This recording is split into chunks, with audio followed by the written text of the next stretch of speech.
Welcome back everyone to the channel. We have finally made it. It is the GSNCFL National Championship game here at SimNation. And standing in Maryland's way is a very good Miami Hurricanes squad. Before we build our game plan, we need to see how Miami got here.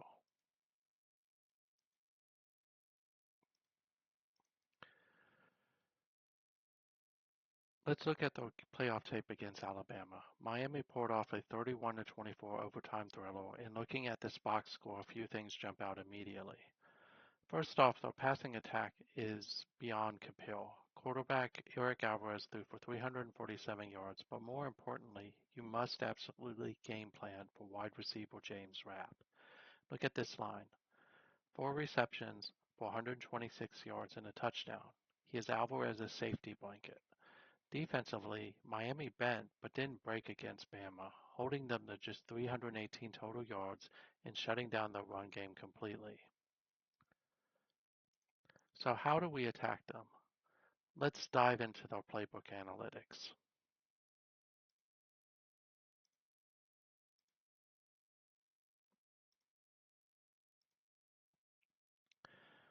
All right, look at Miami's most called offensive plays.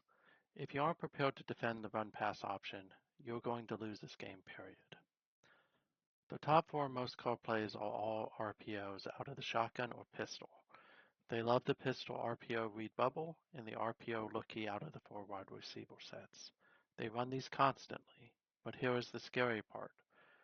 Look down at RPO pistol power left. They've called it 36 times and it averages a massive 8.72 yards per play with 6 touchdowns.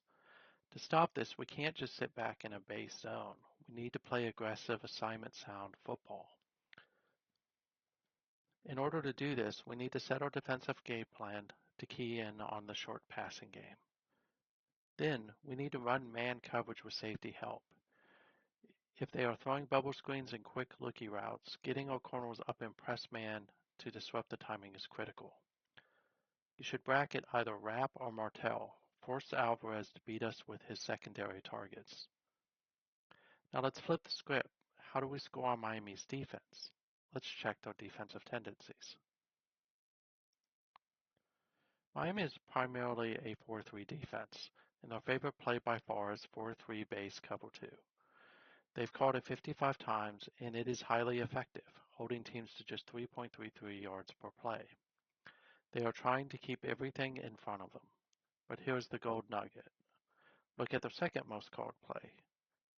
3-4 wide middle linebacker spy. They run this out of a 3-4 wide look, and it is bleeding yards.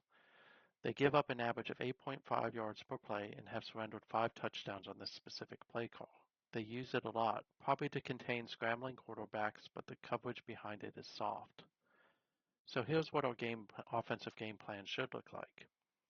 Attack the middle of the field. If they are spying with the middle linebacker, that means there are soft spots right behind them in the middle zone. Use deep crosses, post routes, or ends to get behind the middle linebacker. When they drop into that base 4-3 cover 2, flood the zones with reads and outs on the sideline to force their cornerbacks to make impossible choices. And finally, run right at the 3-4 wide.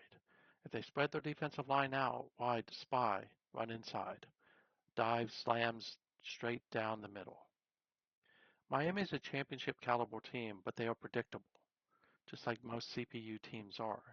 Stop the RPO on defense, attack the middle of the field when they spy their linebackers, and keep the ball out of Rapp's hands. Do that, and Maryland should be lifting the GSNCFL trophy on Tuesday. Drop a like if this breakdown helped you out. Subscribe to follow the rest of this league, and if you want to join, the information is in the comments. And let me know in the comments what your go-to play is against the cover 2. I'll see you guys on the field for the national championship.